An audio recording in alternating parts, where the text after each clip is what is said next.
बेटे के रूप में आएगा वही तुम्हें मार डालेगा। तो इंतजार में था, उसको समाचार मिला कि भगवान के यहाँ बेटे का जन्म हो गया। अपने रोग के लिए और शत्रु के लिए बहुत बढ़ने नहीं देना चाहिए। अपने मायावी दूतों को भेजा। नितांत एकांत में भगवती मैया रुक्मणी जी सो रही हैं, प्रसव की वेदना थी। तो जब मैया बेटा बेटे को जन्म दे देती है तो उसको बड़ी शांति आती, बड़ी गहरी नींद में चलेंगे, कोई दुख तकलीफ नहीं है। बगल में प्रद्युम्न जी लेटे थे।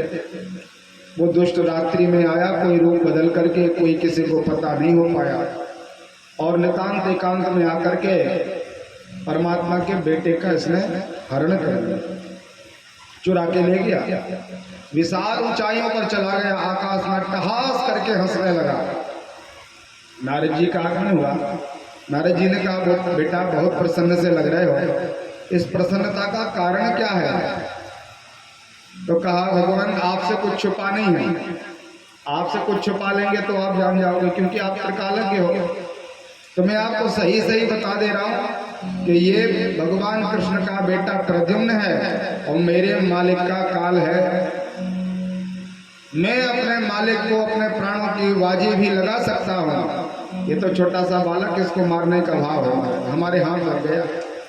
नारद जी ने कहा, देखो यदि किसी बच्चे को मारा जाए तो बाल हत्या लगती है, और ये ब्रह्म हत्या, गौ हत्या, गर्भ के बालक की हत्या और किसी छोटे से बालक की हत्या, इन सब की हत्याओं का पाप का प्रायश्चित नहीं है, बड़े भारी पाप है ये।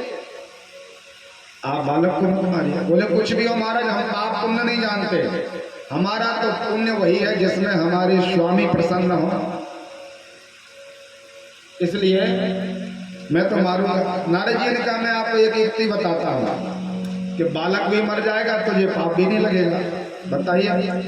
तो नारद जी ने कहा, देखो तुम इतने ऊपर खड़े हो आकाश में, इतनी ऊंचाई से यदि बालक को नीचे डालोगे तो बीच में ही मर जाएगा, बहुत ऊंचाई है, छोटा सा नवजात बालक है, एक दिन का नहीं हुआ भी। और यदि मान लो बच भी जाए तो नीचे समुद्र भगवान है, समुद्र के जल में डाल दो, जल में जैसे ही जाएगा तो मछली आदि का आहार भी बन जाएगा और आपका काल भी समाप्त हो जाएगा। बोले, महाराज ये बड़ी अच्छी युक्ति बता दी, पाप से भी बच गए और हमारा काम भी हो गया। तो विशाल ऊंचाई से महात्मा प्रद्युम्न को नीचे छोड़ा गया। लेकिन जब परमात्मा हम जैसे पामर जीव की रक्षा करते हैं तो क्या अपने बेटे की रक्षा नहीं करेंगे? करहु सदा तिनकी रखवारी, जिमी बालक राखे महतारी।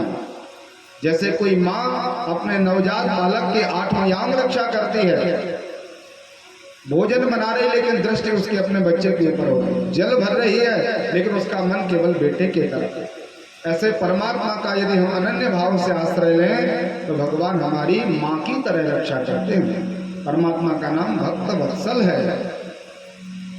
गाय जब अपने बेटे को जन्म देती है, बछड़े को, तो बछड़े में कैसा अपशिष्ट पदार्थ लगा, मल आदि लगा रहता है, कोई छूता नहीं है। लेकिन भगवती मैया गाय की कृपा देखिए कितनी करुणामयी होती है, वो अपने जीव के द्वारा अपने बछड़े के सभी प्रकार के अपशिष्ट पदार्थ को साफ कर देती है। और जब वो बिल्कुल स्वतः पवित्र हो जाता है, साफ हो जाता है, तो सबको लगता है कि हम भी खिला लें, मैं भी इसको गोदी में ले लूं। इसी तरह जन्म जन्मांतर के अर्जित हमारे जो पाप है उसका मैल हमारे शरीर में लगा है। लेकिन जब हम परमात्मा की चरण शरण ग्रहण करते हैं तो भगवान हमारे सभी प्रकार के मल को साफ कर देते हैं, क्योंकि परमात्मा भक्त वत्सल हैं। गोविंद ने, गाय ने अपना मुंह, यहाँ पर मछली ने मुंह खोला, प्रद्युम्न जी महाराज आ रहे हैं, बहुत मत्सराज बना हुआ है, उसके मुख में महात्मा प्रवेश कर गए।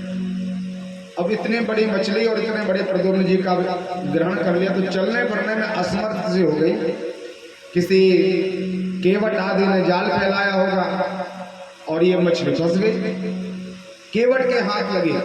उसने कहा, महाराज आज तो बहुत बड़ा काम बन गया, इतनी बड़ी मत्सराज हाथ लगी है, 8-10 दिन तक कोई काम नहीं करना, अब तो इसी को पाते रहेंगे। संयोग से उसको जब 2 भागों में काटा गया तो वो जो मछली थी उसके गर्भ से एक बालक का उसने दर्शन देखा कि देखिए मछली के अंदर मानव देह का कोई बालक है। वो बालक भी आश्चर्य की बात यह है कि जिंदा है। तो जब इतनी बड़ी कोई घटना घटित हो जाए तो व्यक्ति अपने बड़े लोगों को बताते कि आज तो ऐसा ऐसा हो गया।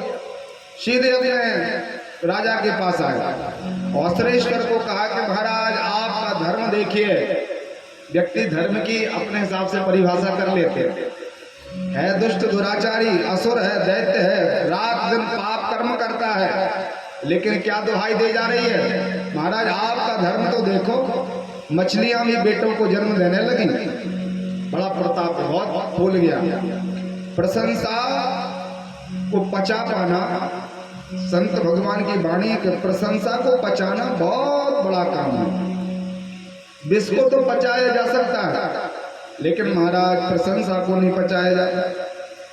बड़ा भूल गया, बोले महाराज हमारी जय जयकार हो रही, कोई चिंता नहीं, किसको चाहिए। तो एक मायावती नाम की कोई स्त्री थी दासी, वो आई और अपने स्वामी को प्रणाम किया। बोले महाराज मेरा कोई भी नहीं है घर परिवार, मैं अकेली रहती हूँ और ये बेटा यदि आपकी कृपा से मुझे मिल जाए तो हम इसी के सहारे कुछ समय व्यतीत कर लेंगे। मायावती को वो बालक दिया गया। और जब विनाश का समय होता है तो विनाश काले विपरीत बुद्धि